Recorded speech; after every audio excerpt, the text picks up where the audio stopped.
नमस्कार, मध्य प्रदेश की खबरों में आपका स्वागत है। मैं हूं आपके साथ शैलजा त्यागी। तो कोल्ड ड्रिंक कप सिरप माफ कीजिएगा कोल्ड ड्रिप कप सिरप पर कार्रवाई को लेकर मंत्री विश्वास सारंग का बयान।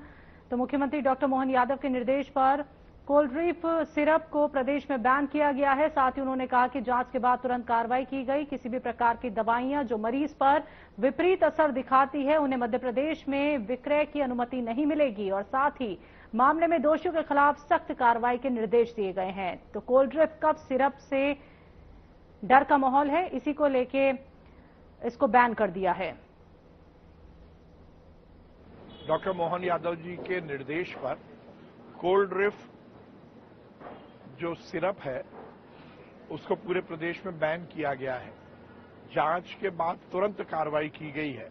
इस तरह से कोई भी दवाई जिसका कि इस तरह का विपरीत असर किसी भी पेशेंट पर, किसी व्यक्ति पर होगा तो उसको मध्य प्रदेश में बेचने की कहीं अनुमति नहीं मिलेगी और इसमें जो भी दोषी हैं उन पर सख्त कार्रवाई। मध्य प्रदेश सरकार द्वारा भावांतर योजना लागू करने पर मंगलवार को इंदौर जिले के ग्रामीण धन्यवाद यात्रा निकालेंगे। यात्रा दशहरा मैदान से शुरू होकर कलेक्टर कार्यालय इंदौर तक निकलेगी। धन्यवाद यात्रा के तहत शनिवार को भारतीय जनता पार्टी जिला ग्रामीण की महत्वपूर्ण बैठक जल संसाधन मंत्री तुलसीराम सिरावट, सांसद शंकर लालवानी, विधायक मधु वर्मा, जिला अध्यक्ष श्रवण सिंह चावड़ा की उपस्थिति में संपन्न हुई। तो दीप प्रज्वलित कर जल संसाधन मंत्री तुलसीराम सिलावट ने ग्रामीण जिले के पदाधिकारियों को संबोधित करते हुए कहा कि भारतीय जनता पार्टी चाहे देश की हो चाहे प्रदेश की हो, जो बोलती है वो करती है। तो जिले के पदाधिकारी व कार्यकर्ताओं को जानकारी देते हुए भाजपा ग्रामीण जिला अध्यक्ष श्रवण सिंह चावड़ा ने बताया कि बीजेपी की किसान हितैषी डॉक्टर मोहन यादव की सरकार द्वारा सोयाबीन फसल की हमारे किसान भाइयों को उचित मूल्य प्राप्त हो, इसके हेतु भावांतर योजना लागू की गई है।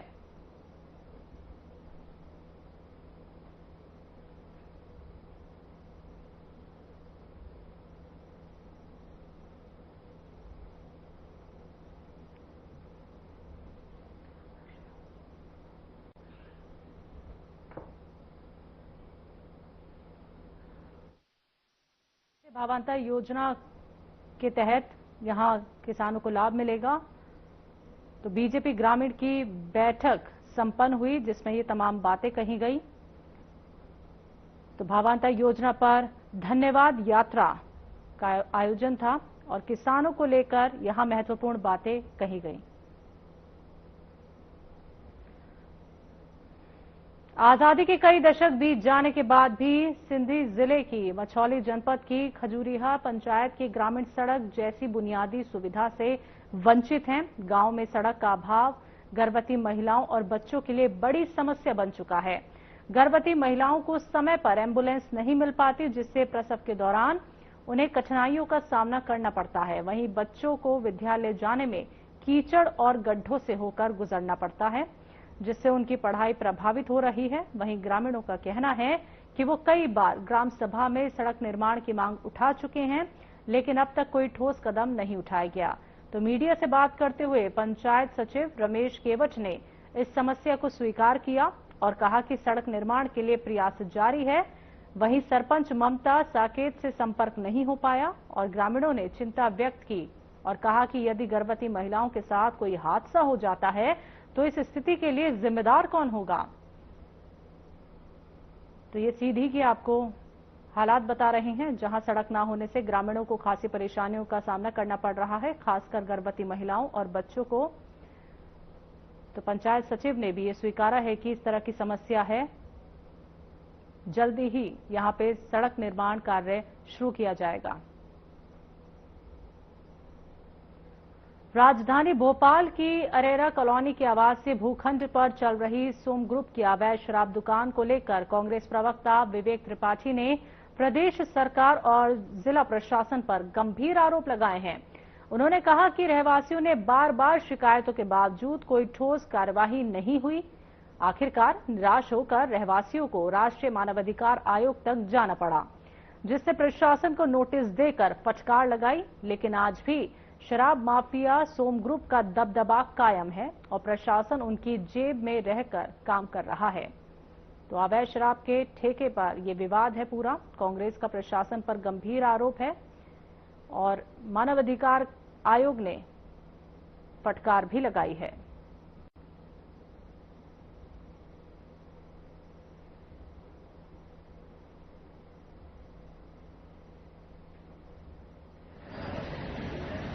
मध्य प्रदेश की राजधानी भोपाल में अरेरा कॉलोनी में एक आवासीय भूखंड के ऊपर सोम ग्रुप द्वारा एक अवैध शराब की दुकान का संचालन किया जा रहा है, जिसकी शिकायत निरंतर रहवासियों द्वारा शासन प्रशासन को की जा रही थी, परंतु आबकारी विभाग और जिला प्रशासन किसी भी प्रकार की कार्यवाही नहीं कर रहा था। इसके बाद में रहवासियों ने राष्ट्रीय मानवाधिकार आयोग में गुहार लगाई। राष्ट्रीय मानवाधिकार आयोग ने 3 अक्टूबर को जिला कलेक्टर महोदय, जिला आबकारी आयुक्त महोदय को समन भेज के उपस्थित होने का आदेश दिया था, परंतु 3 अक्टूबर को न जिला कलेक्टर महोदय गए हैं, न जिला आबकारी आयुक्त गए हैं। उन्होंने खाना पूर्ति के लिए जांच प्रतिवेदन बना के राष्ट्रीय मानवाधिकार आयोग को भेजा है, जिसमें पूरी तरीके से गुमराह करने का प्रयास है। शराब माफियाओं के इशारे पे जांच प्रतिवेदन को बहुत ही कमजोर बनाया गया है। मुख्य शिकायतकर्ताओं से किसी भी प्रकार का कोई बयान नहीं लिया गया, उनके पक्ष को उसमें नजरअंदाज किया गया है। 3 बिंदुओं पे रहवासियों ने शिकायत की थी कि ये अरेरा कॉलोनी का जो भूखंड है, इसको नगर निगम ने रहवासी उपयोग के लिए अनुमति दी है, जिसका दुरुपयोग करके सोम ग्रुप द्वारा अवैध शराब की दुकान का संचालन किया जा रहा है। उस दुकान के बाजू में बच्चों का हॉस्पिटल है, ये बहुत ही प्रसिद्ध हॉस्पिटल है। उसी दुकान से 40-50 मीटर की दूरी पे आर्य समाज मंदिर है, जो विगत 30 वर्षों से वहां पे संचालित किया जा रहा है। एक तरफ मुख्यमंत्री महोदय पूरे मध्य प्रदेश में वैदिक घड़ी लगाने का कार्य कर रहे हैं और दूसरी तरफ वैदिक शिक्षा देने वाले आर्य समाज मंदिर को आबकारी विभाग मंदिर मानने के लिए तैयार नहीं है। क्या भाजपा की सरकार में अगर कोई मंदिर रजिस्टर्ड नहीं है तो उसको मंदिर की श्रेणी में नहीं रखा जाएगा? ये रजिस्ट्रेशन क्या बाध्य होगा? मध्य प्रदेश में अब कोई भी मंदिर अगर आपको बनाना है तो क्या पहले रजिस्ट्रेशन? जिले में सोयाबीन की फसल का सही दाम नहीं मिलने से नाराज किसानों ने नेशनल हाईवे पर चक्का जाम कर दिया, तो जिला मुख्यालय के छावनी चौराहे पर किसानों ने सड़क पर बैठकर प्रदर्शन किया, जिससे करीब 1 घंटे तक यातायात प्रभावित रहा। जानकारी के मुताबिक कृषि उपज मंडी में किसानों को सोयाबीन का दाम मात्र 2700 से 3000 रुपए प्रति क्विंटल तक मिल रहा था। कम दाम से नाराज किसानों ने पहले मंडी में प्रदर्शन किया और मंडी गेट पर ताला जड़ दिया। बाद में नारेबाजी करते हुए किसान छावनी नाका चौराहे पहुंचे और अपने ट्रैक्टर ट्रॉली खड़े करके नेशनल हाईवे 52 पर चक्का जाम कर दिया।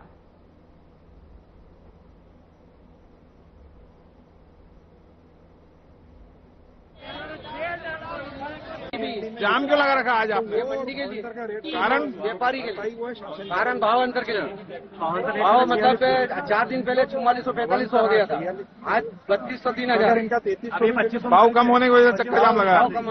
कृषि प्रधान देश से ये देश किसानों से चलता है। इस देश को खाने के लिए अन्न भी किसान देता है और देश की बॉर्डर पर शहीद होने के लिए जवान भी किसान ही देते हैं। किसानों की लागत बहुत ज्यादा हो गई है और किसानों के ऊपर बिजली गिर जाती है, शाम काट जाता है, कई प्रकार की समस्या है। किसानों को भाव नहीं मिल पा रहा है। एक बीघा जमीन में 6-7 हजार तक आज जो जाम लगाया आपने, भाव को लेकर लगाया है। किस तरह का आज क्या भाव है मंडी में? आज का भाव यही 2800, किसी 2700, 3500, 3500 गया ही नहीं।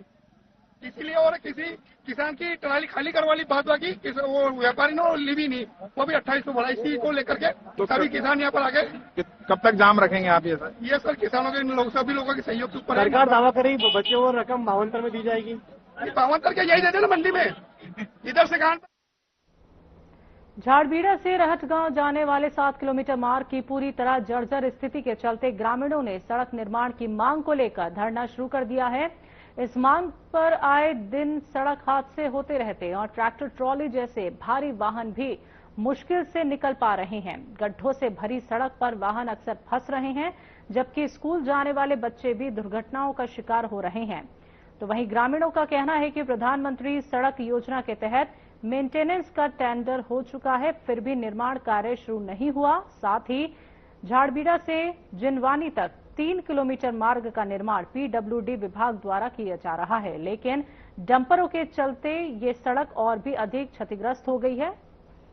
तो धरने की सूचना मिलने पर एसडीएम टिमरनी और तहसीलदार रहटगांव मौके पर पहुंचे और ग्रामीणों को आश्वासन दिया कि 7 दिनों के भीतर सड़क का निर्माण कार्य शुरू किया जाएगा।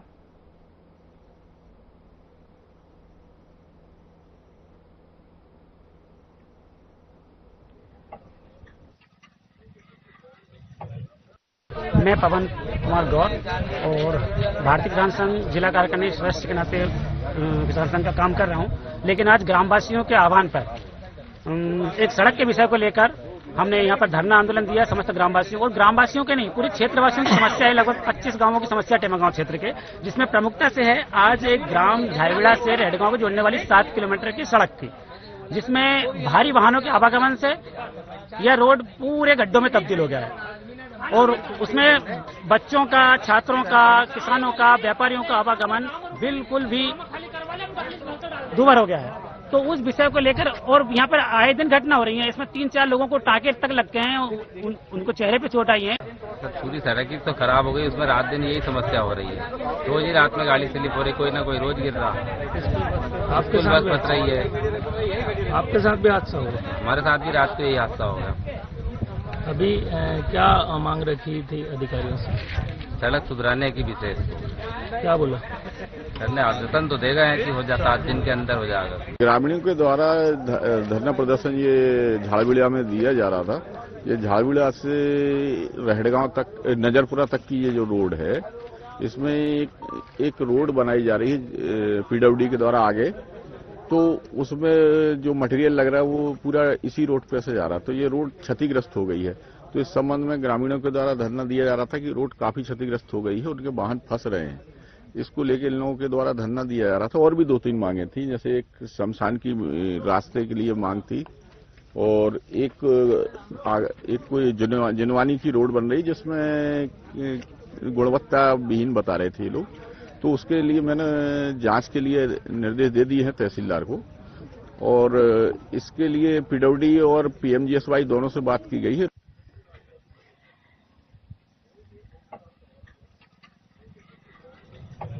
देश भर में दशहरे का उत्सव विभिन्न रूपों में मनाया जाता है, लेकिन मध्य प्रदेश के मंदसौर में प्रभु श्री राम की लंका विजय की खुशी में विजय एकादशी का उत्सव विशेष धूमधाम से मनाया जाता है। ये परंपरा नाहरगढ़ नगर में कई वर्षों से बड़े धूमधाम से चल रही है।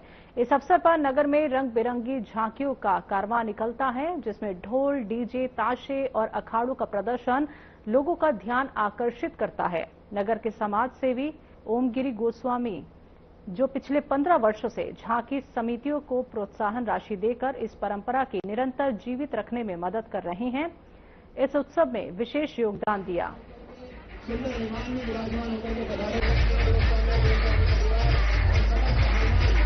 सबसे पहले तो मैं विजय एकादशी की बहुत बहुत बधाई सभी को देती हूँ जो भी मुझे सुन रहे हैं।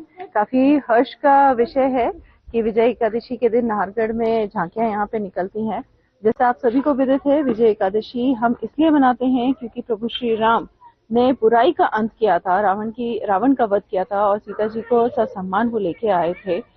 वो परंपरा निभाई जाती है और वो खुशी जो है वो गांव के सभी लोगों में देखने को मिलती है।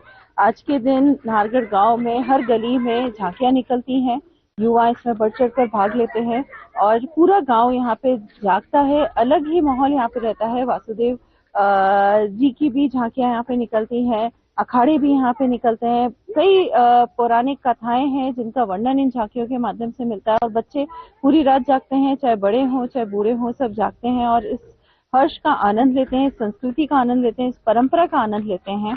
आज इस अवसर पर मैं सभी को बधाई और शुभकामनाएं देती हूँ और मुझे ये भी खुशी होती है कि मेरे देवर ओमगिरी गोस्वामी जी ने इस संस्कृति को आगे बढ़ाया। विजयदशमी का ये पर्व है, यहाँ पर झांकियां निकाला जाती है।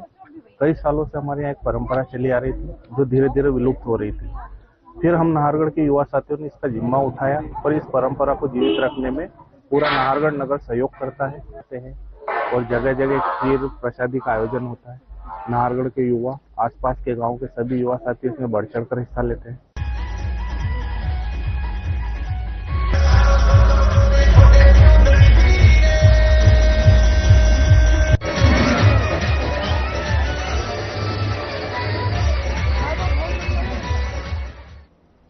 जल संसाधन मंत्री तुलसी राम सिलावट के बंगले पर दशहरा मिलन समारोह आयोजित किया गया। दशहरा मिलन समारोह में सांवेर विधानसभा क्षेत्र के कार्यकर्ताओं ने मंत्री तुलसी राम सिलावट से मिलकर उन्हें बधाई दी। इस अवसर पर मंत्री तुलसी राम सिलावट ने आने वाले हर कार्यकर्ता को शुभकामनाएं दी और मंत्री तुलसी राम सिलावट दशहरे के बाद ग्वालियर में अपने प्रभावी जिले में व्यस्त थे।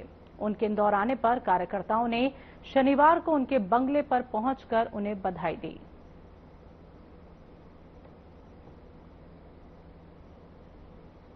बोलता हूँ, आप जानते हैं दशहरा हमारे पर्व हमारी संस्कृति का प्रतीक है, आस्था का प्रतीक है, विश्वास का प्रतीक है।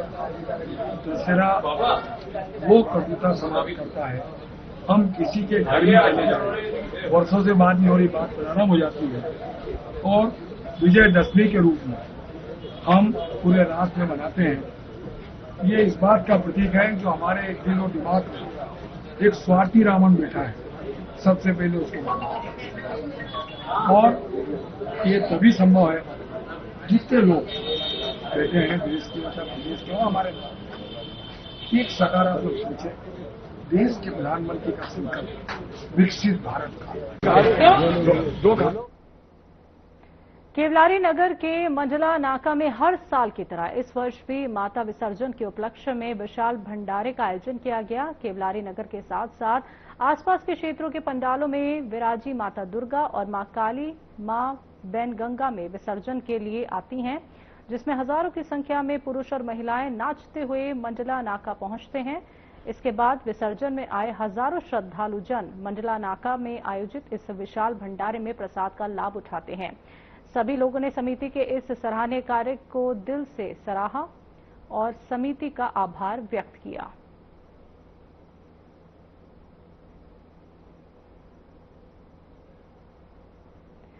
एक छोटे से ब्रेक का, जल्द वापस लौटेंगे।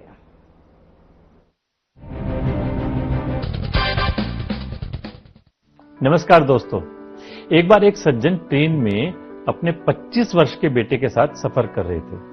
ट्रेन की खिड़की से बाहर देखकर लड़का चिल्ला रहा था, पापा देखो पेड़ पीछे भाग रहे हैं। पिता मुस्कुराया, लेकिन पास बैठा व्यक्ति इस युवक के बचकाने व्यवहार से थोड़ा परेशान हो गया। उसको अजीब सा लगा। थोड़ी देर बाद लड़का फिर चिल्लाया, पापा देखो कितने रंग बिरंगे सुंदर पहाड़ हैं, बादल हैं, नदियां हैं। पिता फिर मुस्कुराया, लेकिन पास बैठे व्यक्ति से अब नहीं रहा गया। उसे लगा शायद ये लड़का कुछ मानसिक समस्या वाला है, मेंटली रिटार्डेड है। उसने पिता को कहा, भाई साहब आप अपने बेटे को किसी अच्छे डॉक्टर को क्यों नहीं दिखाते? पिता ने मुस्कुराते हुए कहा, हाँ दिखाया था, कल तक ये नेत्रहीन था, अब इसकी आंखों की रोशनी वापस आ गई है और इसे दिखने लगा है, इसीलिए इसे ये सब कुछ नया नया सा लग रहा है। दोस्तों, किसी के बारे में कोई धारणा बनाने से पहले उसकी सच्चाई को भली भांति जानना चाहिए। हो सकता है वास्तविकता कुछ और ही हो। कहते हैं ना, जो दिखता है वो होता नहीं, जो होता है वो दिखता नहीं। जनाब, देखकर परखना छोड़ो और लोगों को समझना सीखो। नमस्कार।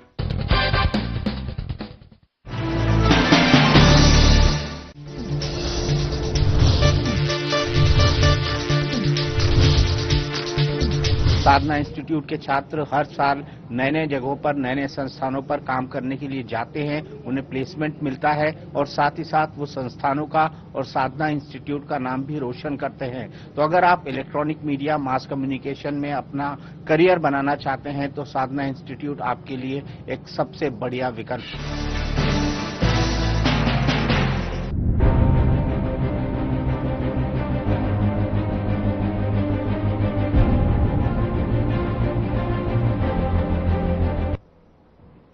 मध्य प्रदेश की खबरों में एक बार फिर से आप सभी का स्वागत है। बढ़ते हैं अगली खबर की तरफ। परासी विधानसभा क्षेत्र में पिछले एक माह से किडनी फेल होने की वजह से लगातार मासूम बच्चों की मौत हो रही है।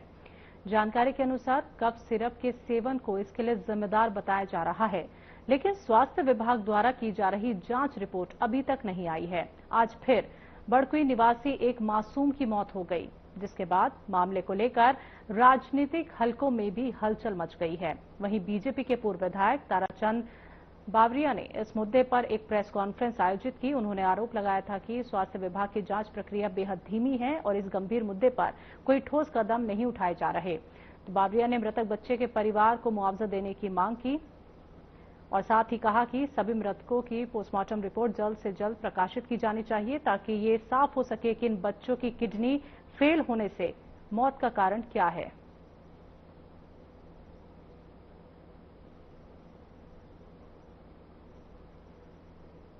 ऐसे किसी बच्चे की किडनी फेल होने पे उसका एक बार पोस्टमार्टम होना चाहिए।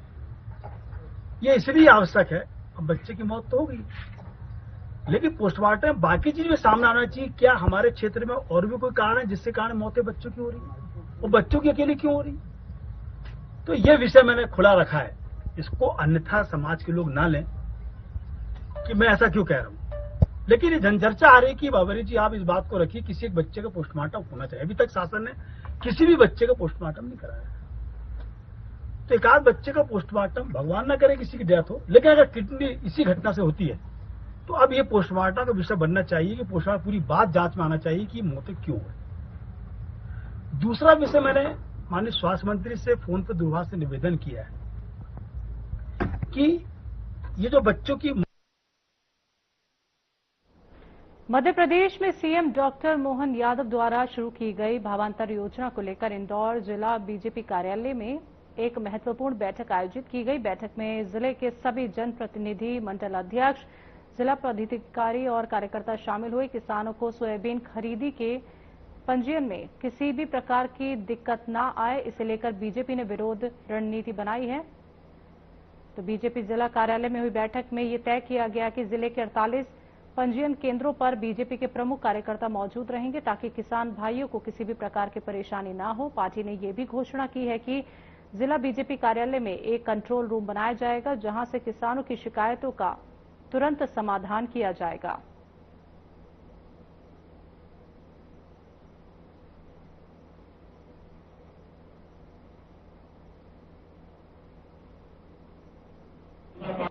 आज भारतीय जनता पार्टी कार्यालय पर जिले के समस्त हमारे जनप्रतिनिधि के साथ में हमारे मंडल अध्यक्ष, जिला पदाधिकारी, मोर्चा के अध्यक्ष और कार्यकर्ताओं की महत्वपूर्ण बैठक आहूत की गई। कल से मध्य प्रदेश सरकार ने संवेदनशील मुख्यमंत्री डॉक्टर मोहन यादव जी ने किसानों को सोयाबीन खरीदी पर भावांतर की योजना का पंजीयन शुरू किया है। उसको लेकर किसानों को किसी प्रकार की कोई समस्या नहीं आई। वरिष्ठ नेता सहकारिता प्रकोष्ठ के जिले के संयुक्त वरिष्ठ नेता आदरणीय प्रेम सिंह जी चौहान साहब, भारतीय जनता पार्टी।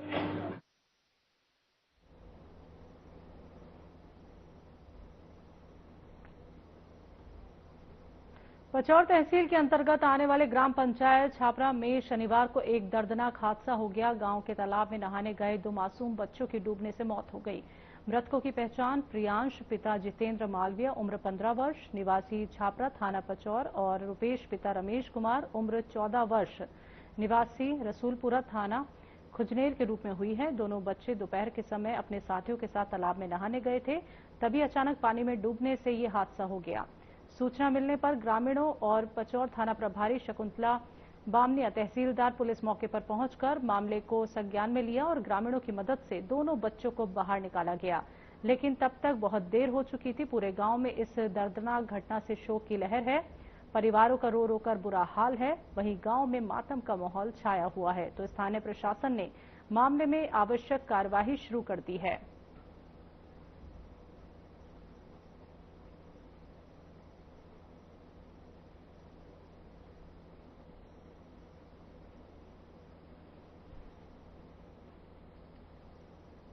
बुरहानपुर के शाहपुर थाना क्षेत्र में बड़ा हादसा हुआ। शाहपुर थाना क्षेत्र के जलगांव जामोद रोड पर बैंड की गाड़ी अनियंत्रित होकर पलट गई। तो इस हादसे में 15 लोग घायल हुए और एक की घटनास्थल पर मौत हो गई। फिलहाल शाहपुर थाना पुलिस ने हादसे का पंचनामा बनाकर मामले की जांच कर रही है।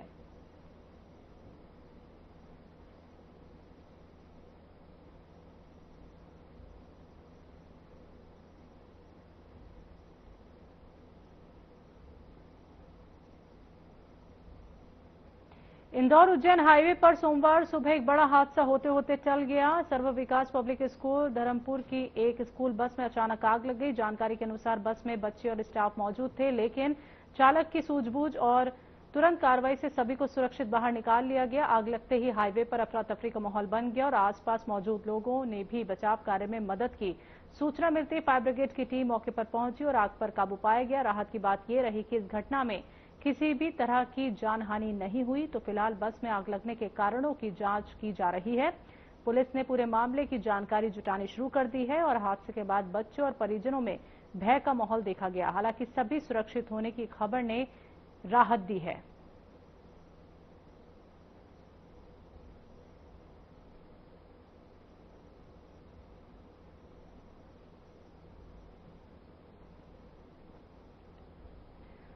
डॉक्टर शिवपाल सिंह जादौन का एक परिवार ने दिल से धन्यवाद किया है, क्योंकि डिलीवरी के समय महिला की हालत बेहद नाजुक थी। बच्चे की धड़कन कम हो रही थी। समय पर इलाज न मिलने पर कोई बड़ी अनहोनी भी हो सकती थी। ऐसे कठिन समय में जब उन्होंने डॉक्टर शिवपाल सिंह को फोन किया तो उन्होंने एक पल की भी देरी नहीं की और तुरंत मदद उपलब्ध कराई। उनकी संवेदनशीलता, तत्परता और सेवा भावना के कारण आज मां और बच्चा दोनों पूरी तरह से स्वस्थ हैं।